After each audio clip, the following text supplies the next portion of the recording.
He respondido ya 2 preguntas. La primera, ¿se acuerda?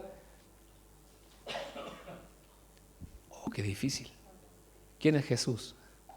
¿Se acuerda? La segunda es la última que pasamos.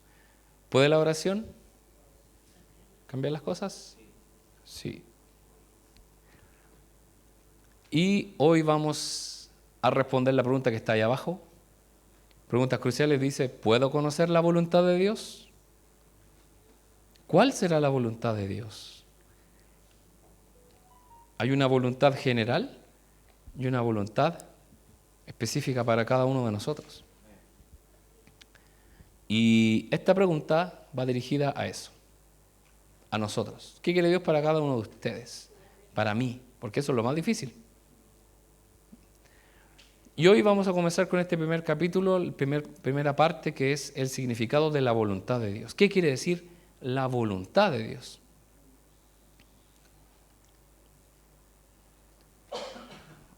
¿Ha visto usted Alicia en el País de las Maravillas? ¿Ha leído el libro? Si es más antiguo, ¿usted ha leído el libro, la historieta? ¿O ha visto la película? Importa el destino. Alicia en el País de las Maravillas, obviamente es un cuento. Ella en el cuento se encuentra perdida en una bifurcación del camino y queda congelada por la indecisión. ¿Qué quiere decir? Que no sabe hacia dónde ir. Llega un momento que usted tiene que elegir girar a la derecha o a la izquierda.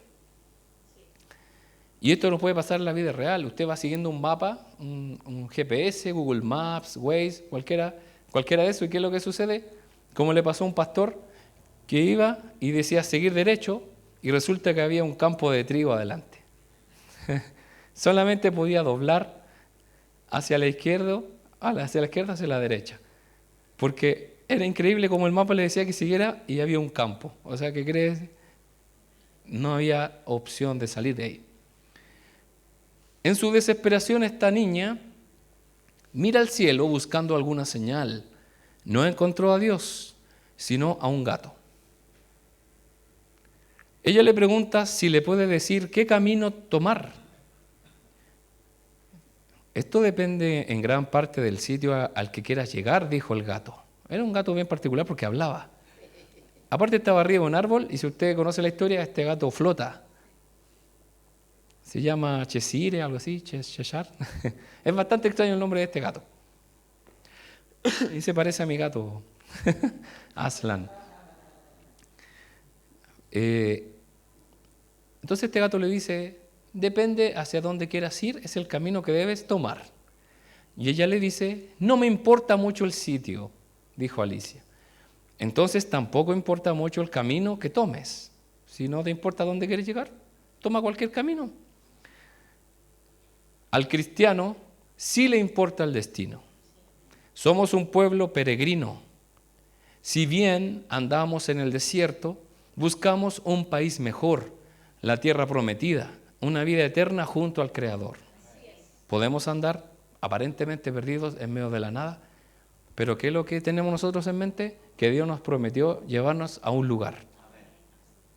A diferencia de esta niña en este cuento que no sabía a dónde quería ir, solamente quería salir de ese lugar.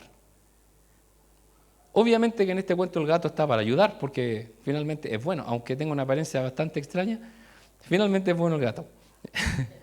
Pero en este caso la diferencia es que nosotros sí tenemos un objetivo.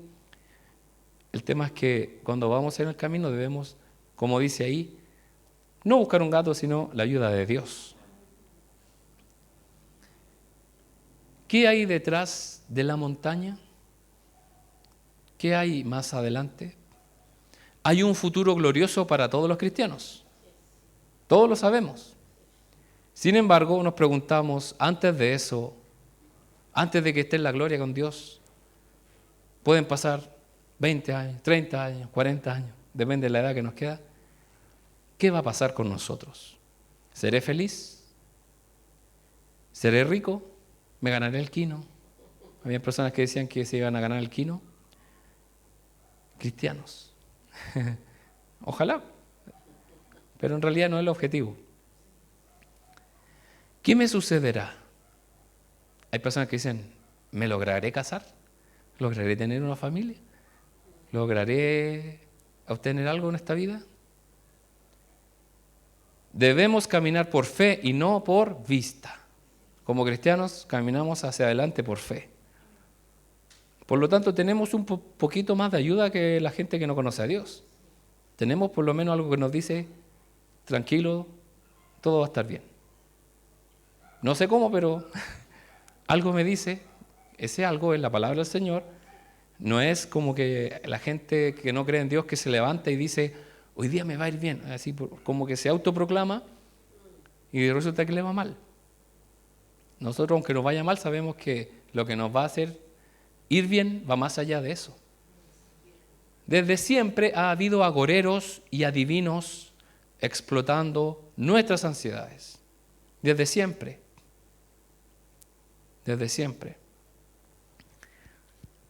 Desde que comenzó la palabra de Dios en el Génesis, ¿qué es lo que aparecen? Los adivinos, todas estas personas que quieren ver el futuro. Y hasta el día de hoy existen. Están sentados, ¿cierto?, en los centros con un cartel y no pueden decir lo que va a suceder. Y salen también en la televisión. A propósito de la muerte del expresidente, han aparecido varios de estos brujos diciendo que lo dijeron antes con unas grabaciones de varios años antes, pero cualquiera puede decir que va a morir un gran político el próximo año. Hay varios viejitos que están listos. Más de alguno va a caer. Por lo tanto, puede ser que sí o que no. Siempre han existido estos hombres. Todos quieren saber lo que ocurrirá mañana. Los especuladores de la bolsa bursátil, ¿qué es lo que darían? Mucho dinero para saber cómo se van a mover estos indicadores. Empresarios competitivos, apostadores deportivos y la joven pareja enamorada. Todos quieren saber qué va a suceder más adelante. ¿Será que me va a engañar o no? El estudiante se pregunta si se podrá graduar. Era una pregunta que a mí también me atormentaba por muchos años. Me gustaría verme a mí, ya viejito, y preguntarme, ¿te titulaste o no? En serio, eso yo me imaginaba. Porque realmente hubo un momento en que pensé que no lo iba a lograr. Porque el examen de grado era gigante. Finalmente se pudo. Y había alguien en realidad diciéndome que sí iba a poder. Y aquí también el estudiante se pregunta si se podrá graduar, mientras que el gerente se pregunta si será ascendido. Todos tienen una expectativa, ¿se da cuenta? Porque uno dice, cuando llegue allá voy a estar tranquilo, y es mentira. Hasta los que están en esos edificios de Las Condes, para allá, para Apoquindo, en grandes puestos de trabajo, ¿qué es lo que sucede? Ellos también quieren llegar más arriba. Todos quieren algo y dependen de otra cosa para seguir, y están ahí en una expectativa de qué va a pasar mañana. El paciente aprieta sus manos esperando que el doctor no le diga que tiene cáncer. ¿Por qué la gente no quiere ir al médico cuando tiene un dolor? Porque se imagina lo peor. Y todos tenemos eso. De que nos pasa algo y no, nos da cosa porque puede ser algo peor. A mí me daba con que, me dolía un poco acá al costado y me daba con que era apendicitis. Después buscando por internet cuál era el lado que uno no puede... Y resulta que levantaba el pie y no tenía problema. Entonces era como algo mental, como que uno se empezaba... Y a mí nunca me ha dado, y espero que nunca me dé. Pero se da cuenta que con algo como que uno... ¿Será que ya estoy en edad más o menos? Y resulta que puede ser un dolor de estómago o cualquier otra cosa y no necesariamente tiene que ser eso. La gente es capaz de examinar vísceras de lagartija, pieles de serpientes, huesos de búhos, la tabla Ouija, el horóscopo diario y las predicciones de los analistas políticos, todo para ganar un pequeño margen de certeza. ¿Y qué decir con los que matan a los monos, le sacan el cerebro y ven el cerebro y tantas cosas que inventan para poder saber el futuro? Y todo obviamente estos hermanos son especulaciones falsas. Y que muchos de ellos, ¿qué es lo que utilizan? El hecho de que la persona diga alguna información o es sugestiva a ciertas cosas y con eso se manejan. no tiene ningún problema. ¿Cuál es la voluntad de Dios para mi vida? El cristiano siente la misma curiosidad sobre el futuro.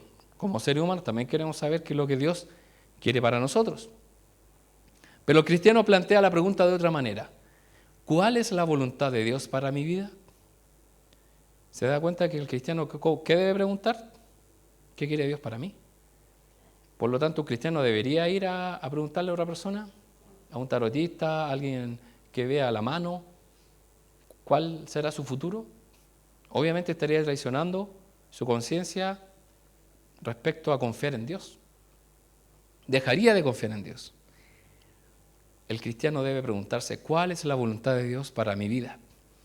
Tratar de mirar detrás del velo a aquello que a Dios no le ha placido revelar es inmiscuirse en cosas santas que no nos incumben. Juan Calvino dijo que cuando Dios cierra su santa boca, deberíamos desistir de hacer preguntas. ¿Por qué? Porque ahí llega un punto en que Dios no revela nada más y por mucho que busquemos, no hay una respuesta. ¿Se acuerda cuando Abraham fue a hablar con Dios y le dijo, Dios, si hubieran 50 justos, ¿destruiría Sodoma y Gomorra? No la destruiría por esos 50. Dios ya sabía que no había ni siquiera uno, o con suerte uno, y Dios le sigue el cuento a Abraham, y Abraham con mucho respeto le dice, no se moleste mi Señor si le pregunto de nuevo. Pero cuando llegó a cierta cifra dice que Dios cerró su boca y él quiere decir que no pudo seguir hablando más. Es cuando una persona dice, ok, hasta aquí nomás hablamos, punto, no se habla más del tema. Y Abraham yo creo que quedó así como, me falta un poquito para salvar a Lot. Pero por otra parte, Dios se deleita en escuchar nuestras oraciones. Cuando individualmente le preguntamos, Señor, ¿qué quieres que yo haga? Una cosa es buscar ciertas cosas ocultas y otra cosa es, ¿qué es lo que quiere Dios para mi vida? Que yo creo que no es oculto. No es que Dios diga, ya, a esta persona se lo voy a ocultar para que ande de allá para acá, a la deriva. ¿Será que Dios quiere eso? Para todo Dios nos quiere revelar su voluntad, pero de repente nos ponemos a buscar otras cosas que no corresponden. Como por ejemplo saber qué es lo que va a hacer el Señor con otra persona, siendo que lo importante es que yo busque la voluntad de Dios, Señor, para mi vida. Y la otra persona, ¿qué tiene que hacer? Buscar la voluntad de Dios para su vida y así. Esto es bueno porque es una búsqueda santa y piadosa en la que todo creyente debe emprender. Todos los creyentes, ¿qué es lo que debemos hacer? Buscar la voluntad de Dios para mi vida. Y a veces tenemos miedo porque quizás el Señor me manda a hacer algo que no me guste. ¿Cómo es posible eso? Obviamente el Señor sabe nuestros gustos. Y si no, el Señor va a cambiar nuestros gustos y nos va a gustar. Y el Señor es bueno. El significado bíblico de la voluntad de Dios. Para las preguntas que tenemos hacia Dios, hay dos tipos de respuestas. Las respuestas simples y las respuestas simplistas. La respuesta simple es correcta. Da cuenta de toda la información encontrada en el problema complejo. Es clara y se puede comprender a cabalidad. Es capaz de pasar la prueba de un riguroso cuestionamiento. Por lo tanto, una respuesta simple es una respuesta clara. ¿Qué quiere Dios para mí? Esto. Y yo lo voy a entender. Y yo lo voy a tener clarito. Y yo voy a cuestionar muchas cosas, pero al final voy a entender que esa es la voluntad de Dios.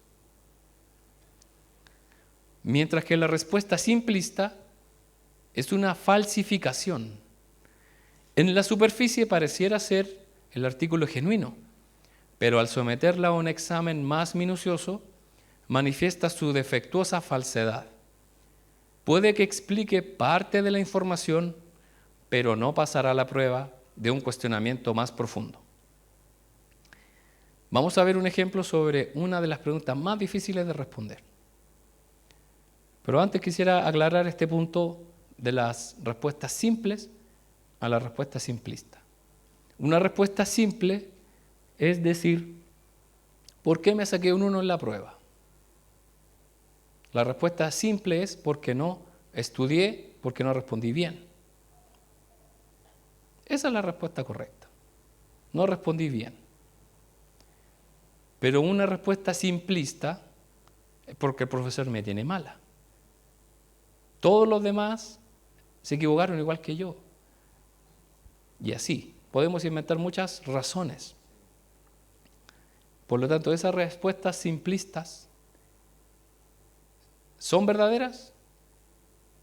Puede ser que en un momento dado sí, como por ejemplo que a todos los demás les fue mal, es verdad, pero eso no es la verdadera respuesta, no es clara.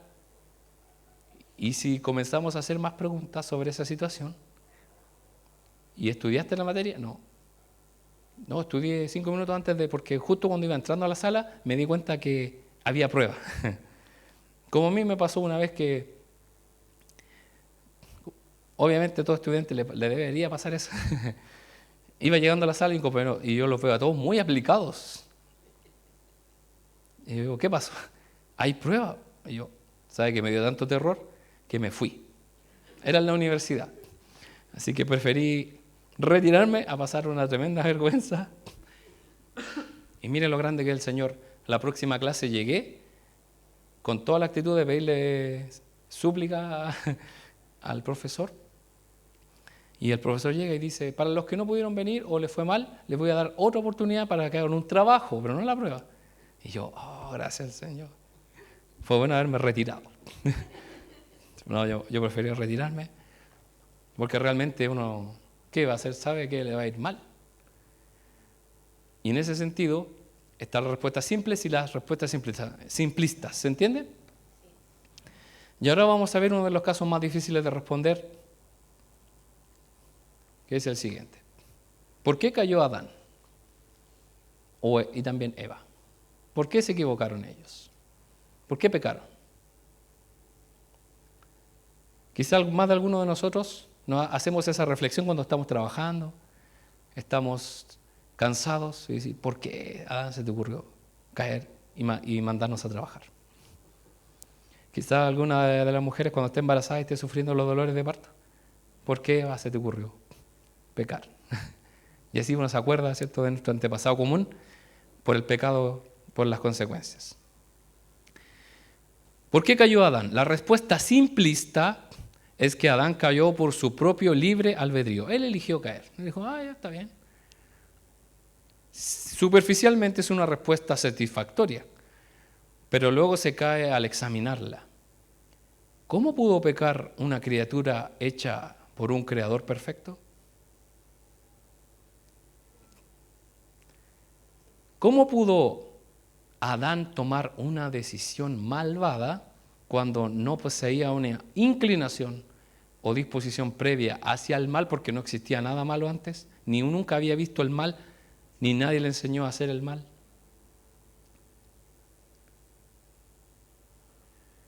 ¿Fue simplemente engañado o forzado por Satanás? Si fue así, ¿qué culpa tiene Adán entonces? ¿Quién tiene la culpa? Satanás. Si fue engañado, entonces la culpa es de Satanás. Si fue forzado, entonces no fue una decisión libre. No es que él tomó la decisión libremente de pecar.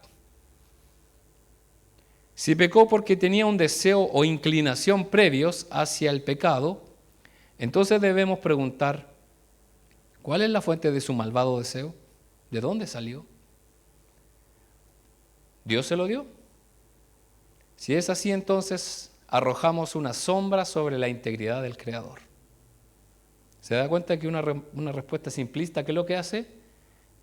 Nos lleva hacia una conclusión errónea. ¿Cuál es la conclusión errónea? Dios es malo. ¿Se da cuenta? Cómo nos fuimos escabullendo hasta decir que Dios no es íntegro. Miren lo que hizo. Como puso a Adán en una situación terrible.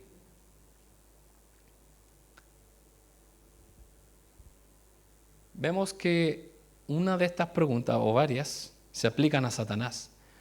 El problema de por qué pecó Satanás también es un problema difícil de responder, porque también vemos a un ser santo que habita en la misma presencia de Dios, que tiene permiso para adorar frente a Dios. O sea, es santo ese ser, porque si de lo contrario sería expulsado de forma inmediata, pero Él está ahí. Y se halló en él maldad. ¿De dónde salió esa maldad? Es algo que no hay respuesta. Pero también hay una respuesta, pero más larga, que podemos ver que es lo mismo que la luz y la oscuridad. La luz obviamente ilumina. ¿Y qué es lo que es la oscuridad? Es la falta de luz. Que lo mismo se aplica, los científicos lo explican con el universo. La oscuridad que se ve es la falta de luz. El frío es la falta de calor. Por lo tanto, ¿qué es la maldad? La falta de la bondad de Dios o la falta de Dios.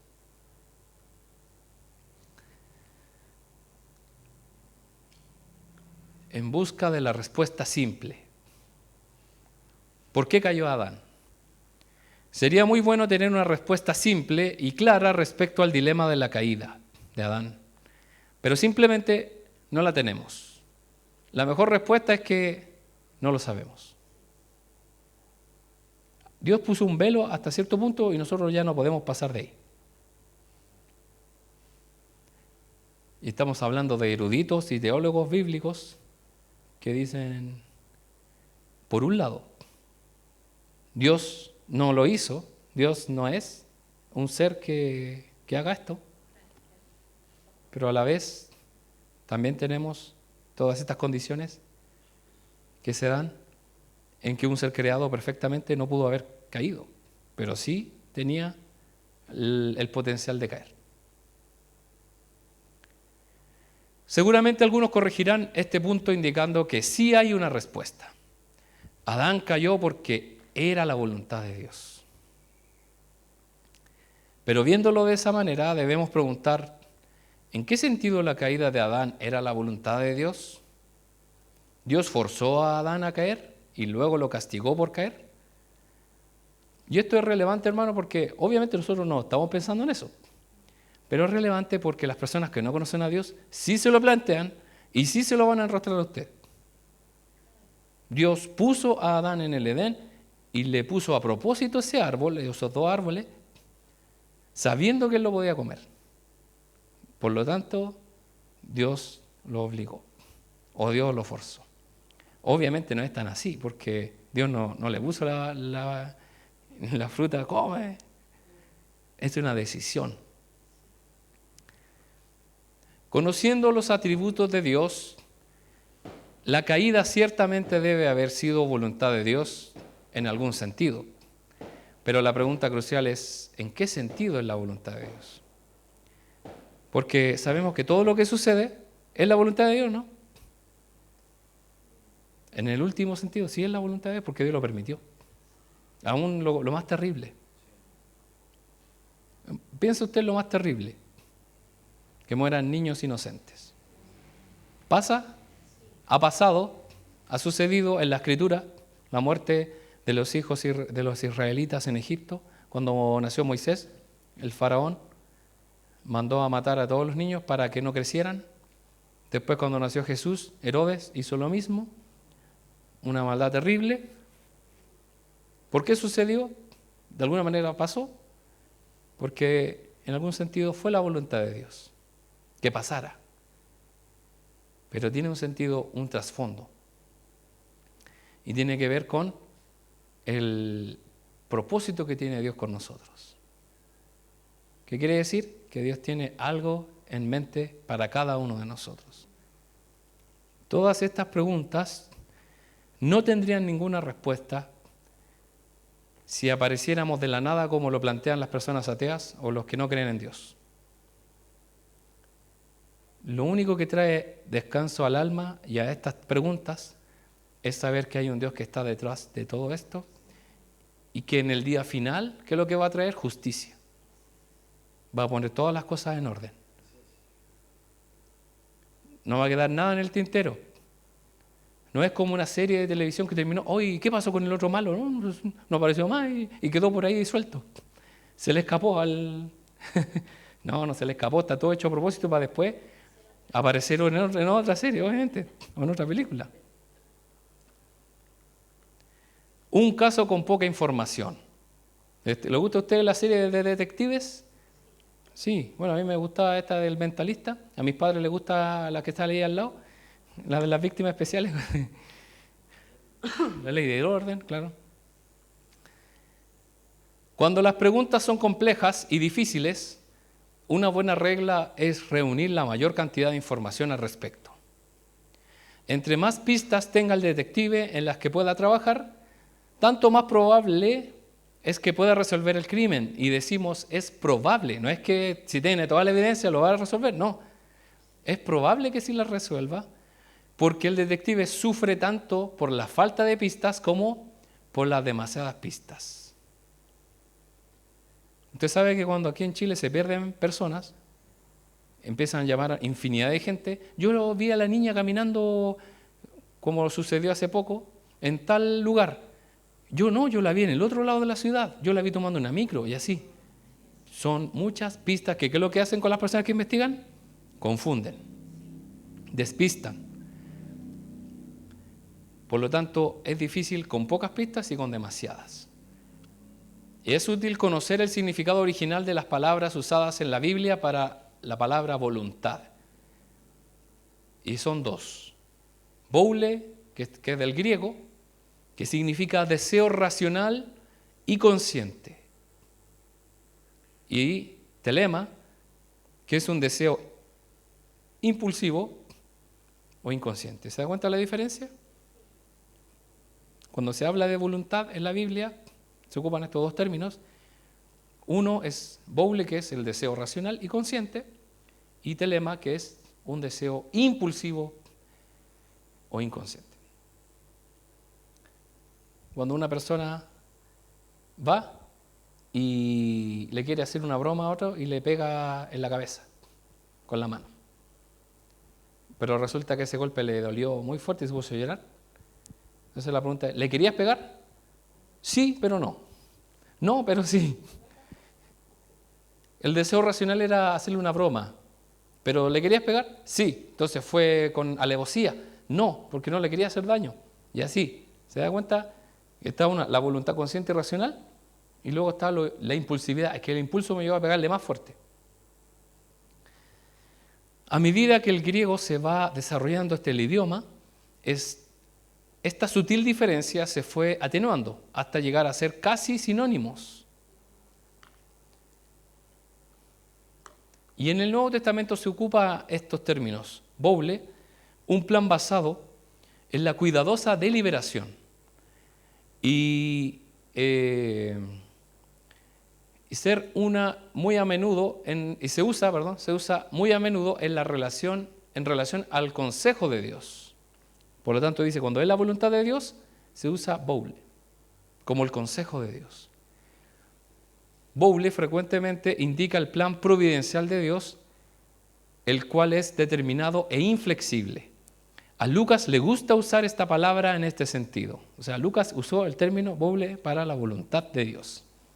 Hechos 2:23 dice, pero Dios sabía lo que iba a suceder y su plan predeterminado se llevó a cabo cuando Jesús fue traicionado con la ayuda de gentiles sin ley. Ustedes lo clavaron en la cruz y lo mataron. ¿Era la voluntad de Dios que Jesús sufriera? Aunque suene fuerte, sí. En un sentido. ¿Se dan cuenta? ¿Era la voluntad de Dios? Sí, en el sentido de querer salvarnos. Pero no por el hecho de hacer sufrir a Jesús porque era un padre malvado. Sí, sufre Jesús. ¿Era así? Se da cuenta que tiene que ver el sentido del por qué. Un niño que cae, tropieza, está en el suelo y llora y su padre no reacciona, lo está mirando. O su mamá. ¿Son malos padres? Sí, son malos porque debieron recoger. No. Es probable que estén esperando que se pare solo. Y es parte del aprendizaje. Se da cuenta que tiene que ver con un sentido. Mientras que telema se refiere a lo que es conveniente, lo que se desea, lo que se pretende, lo que se decide o lo que se ordena. Se da cuenta que tiene muchos significados. Y aquí tenemos las nociones de consentimiento, deseo, propósito, resolución y mandato. En el caso de este término, el significado se determina por el contexto en el que aparece telema. Por lo tanto, para ir en torno a la voluntad de Dios debemos ir viendo el contexto en que fue usado. Y este es un tema bastante amplio que no lo podemos tocar hoy día.